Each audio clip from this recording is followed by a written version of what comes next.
Okay, अभी जो CSIR net जुलाई का एग्जाम हुआ था उसका मैं आपको एक्सपेक्टेड कट ऑफ मतलब मेरे हिसाब से क्या रहने वाला है उसका थोड़ा डिस्कशन करता हूँ। ठीक है, मैं मतलब क्वेश्चन वाइज आपको दिखाऊंगा कि मतलब कौन कौन से आपको करने चाहिए थे या फिर आप मार्क्स ला सकते हैं उनमें।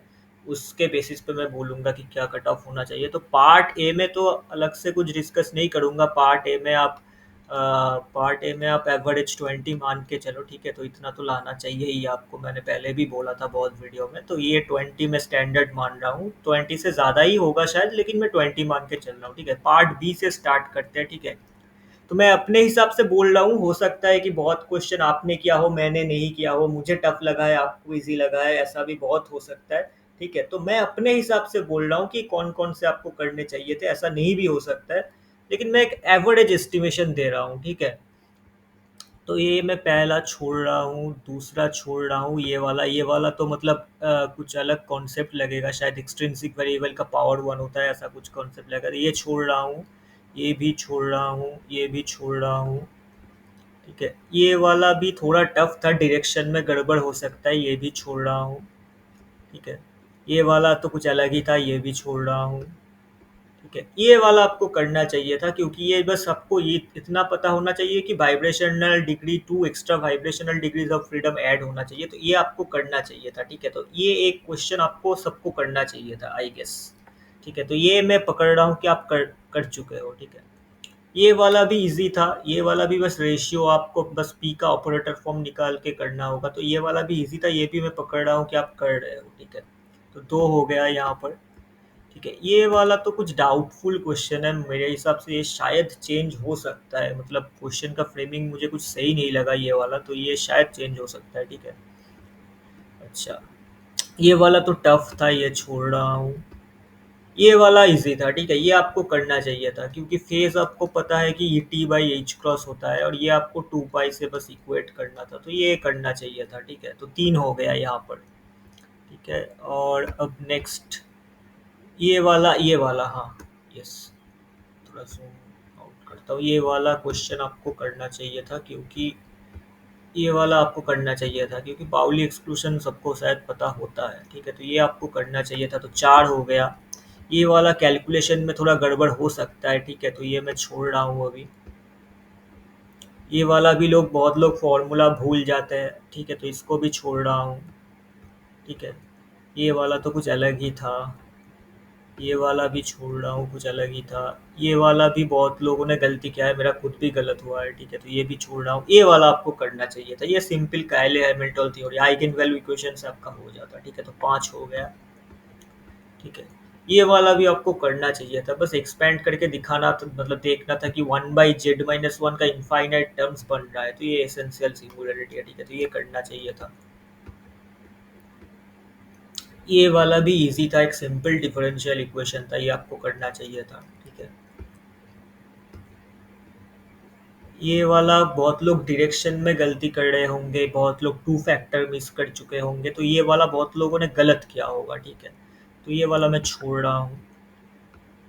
ठीक है, ये वाला भी तो कुछ अलग ही था, मुझे पल्ले नहीं पड़े, ये मैं छोड़ रहा हूँ। ये वाला भी थोड़ा लेंदी क्वेश्चन था, ये भी मैं छोड़ रहा हूँ। और ये वाला भी थोड़ा बहुत लोगों को पता नहीं होता इसका कंसेप्ट। ठीक है, तो ये भी मैं छोड़ रहा हूँ। ठीक है, तो यहाँ पर मैंने आपको दिखाया कि आपको 7 to 8 क्वेश्चंस आपको मिनिमम, ये मैं मिनिमम पकड़ रहा हूँ। ठीक है, 7 to 8 आपको आने चाहिए थे, सही करने चाहिए थे। ठीक है, तो यहाँ पर आपका एवरेज आपका मार्क्स होगा 7 into 3.5 में पकड़ रहा हूँ। ठीक है, तो ये 24 के अराउंड आप मान लीजिए। ठीक है, तो 24 के अराउंड, तो इसमें आपको मिनिमम 24 आपको लाना चाहिए था। ठीक है, नेक्स्ट मैं बता रहा हूँ, अब पार्ट सी में जाते हैं। पार्ट सी में ये क्वेश्चन तो बिल्कुल टफ था, बहुत लेंदी क्वेश्चन था। ठीक है, तो ये छोड़ रहा हूँ। ये क्वेश्चन बहुत एडवांस क्वेश्चन था, जेई एडवांस टाइप क्वेश्चन था, ये भी छोड़ रहा हूँ मैं। ठीक है, ये वाला भी बहुत लोगों को पता नहीं होता है, ये भी छोड़ रहा हूँ। ये मतलब लेज़र कूलिंग देख के ही बहुत लोग शायद छोड़ देंगे, एक्चुअली इजी था, लेकिन लेज़र कूलिंग है, फिर भी मैं छोड़ रहा हूँ ये वाला। ठीक है, ये वाला करना तो चाहिए था सबको, लेकिन बहुत लोग 2j+1 जो क्वांटम फैक्टर होता है मल्टीप्लाई करना भूल जाता है। ठीक है, तो इसके लिए मैं ये भी छोड़ रहा हूँ। ये वाला आपको करना चाहिए था, ठीक है। ये बस ऑप्शन से आपको क्रॉस चेक करके दिखाना है कि मतलब P1 स्क्वायर dx 2 2 4 किसके लिए 1 हो रहा है, ठीक है। बस यही करना था, तो पहला ऑप्शन ही मैच कर रहा था, तो ये आपको करना चाहिए था, ठीक है। ये वाला तो डायरेक्ट फार्मूला बेस्ड क्वेश्चन है, डेल्टा जीरो, ये आपको करना चाहिए था, ठीक है। ये वाला तो मैंने खुद भी नहीं किया था, देख के ही छोड़ दिया था। ये वाला थोड़ा अलग कॉन्सेप्ट है, डेल्टा एंगुलर सेपरेशन का कॉन्सेप्ट है। ये वाला इजी क्वेश्चन था, ये D Q by D T आपको कैलकुलेट करना था पॉइसन ब्रैकेट से, ठीक है। तो ये वाला इजी था, ये मैं सोच रहा हूँ कि मतलब सब लोग करना चाहिए था आपको, ठीक है। ये वाला बिल्कुल एकदम ऑनलाइन वन लाइनर क्वेश्चन था, 2 लाइन का क्वेश्चन था, तो ये आपको करना चाहिए था, ठीक है। नेक्स्ट ये वाला भी एक सिंपल डिफरेंशियल, एक सेकेंड का, हाँ, ये differential equation, simple differential equation का क्वेश्चन था, ये आपको करना चाहिए था, ठीक है। नेक्स्ट आपका गया, हाँ, यस, ये वाला भी सिंपल 2 लाइन का क्वेश्चन था, सब नहीं ये सब क्या होगा, तो ये भी आपको करना चाहिए था। ये एटॉमिक मोलिक्यूलर में बहुत लोग आर ब्रांच पी ब्रांच ये सब नहीं पढ़ते हैं, तो ये मैं छोड़ रहा हूँ, ठीक है। अच्छा, नेक्स्ट ये वाला थोड़ा लॉजिकल क्वेश्चन था, तो ये भी मैं छोड़ रहा हूँ। ये वाला बहुत लोगों ने किया होगा शायद, लेकिन बहुत लोगों ने गलत भी किया है, मुझे ऑलरेडी पता चला है, तो मैं ये भी छोड़ रहा हूँ, ठीक है। ये भी छोड़ रहा हूँ, ये भी छोड़ रहा हूँ। ये इंटरेक्शन में इंटीग्रेशन करना था, बहुत लोगों को पल्ले नहीं पड़े ये क्वेश्चन, तो ये मैं छोड़ रहा हूँ। ये वाला टफ था, ये मैं छोड़ रहा हूँ। ये वाला भी बहुत लोगों ने शायद नहीं किया होगा, मतलब थोड़ा लेंदी कैलकुलेशन है, या फिर गलती हो सकती है। ऐसे क्वेश्चन तो इजी था, मतलब delta E is equal to H C by lambda square delta lambda is equal to G mu B B delta M J, ये होता है, ठीक है।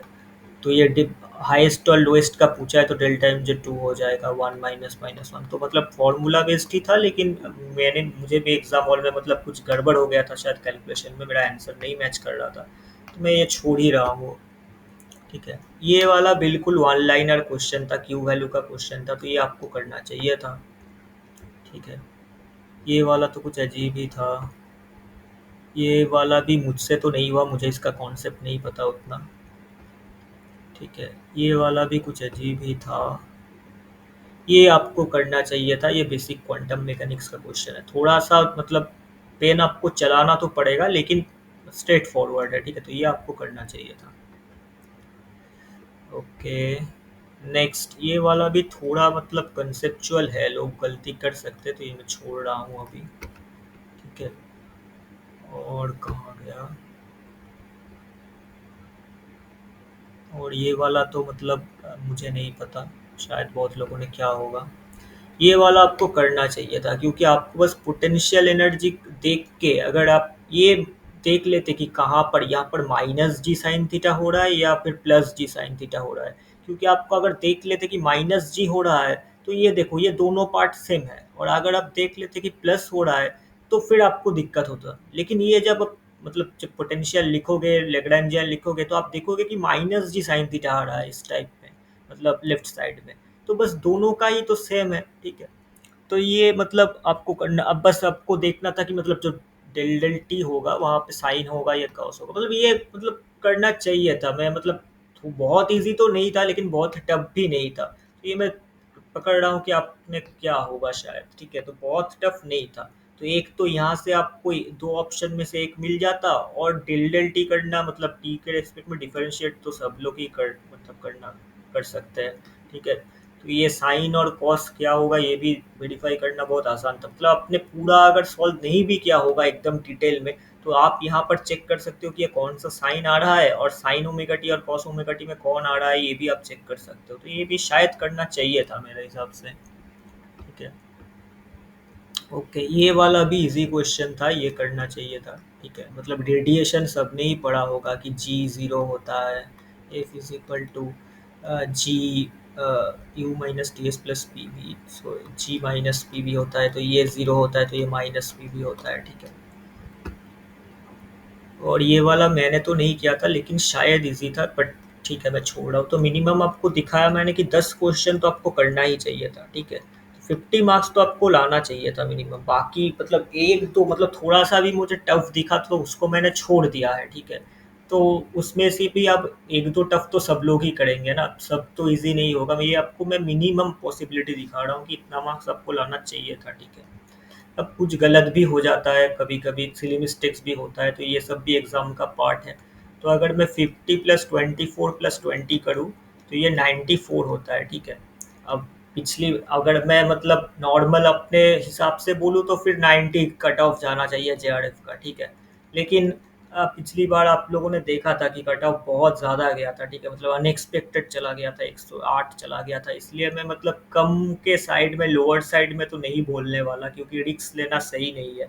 आप मान के चलो कि 95 to 100 है जेआरएफ के लिए, ठीक है। यही मान के चलो, बाद में कम हुआ तो फिर तो अच्छी बात है। लेकिन हम मान के चलो कि 95 to 100 है, और ये जनरल कैटेगरी के लिए बोल रहा हूँ, ठीक है। ये मैं जनरल कैटेगरी के लिए बोल रहा हूँ। और आप मान लिख के चलो कि 85 to 90 एलएस के लिए है। ये भी जनरल के लिए बोल रहा हूँ, ठीक है। तो इसके हिसाब से आप मतलब सोच सकते हो। ये मैं मतलब इससे ज़्यादा तो नहीं जाना चाहिए। अब अगर आप अनएक्सपेक्टेड चला गया तो अलग बात है, लेकिन पिछली बार एक 108 चला गया था, ठीक है।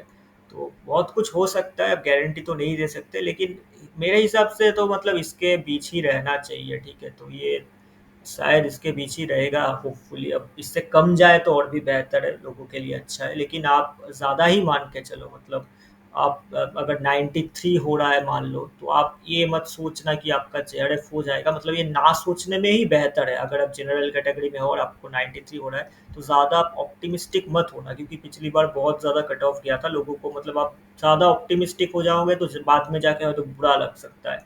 तो आप मान के चलो कि कट ऑफ हायर साइड ही रहेगा, बाद में कम होगा फिर तो अच्छी बात है।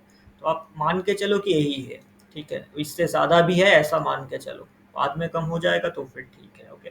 तो मेरे हिसाब से यही था cut off 95 to 100 for JRF and 85 to 90 for LS. ये बहुत मैंने जनरल कैटेगरी के लिए बताया, और बाकी कैटेगरीज के जो भी है वो अपने हिसाब से देख सकते हैं। मतलब थोड़ा सा कम ही रहता है, इससे 10-15 मार्क्स करके कम होता है ओबीसी एससी एसटी के लिए। तो वैसे आप देख सकते हो, ठीक है। तो thank you guys this for today.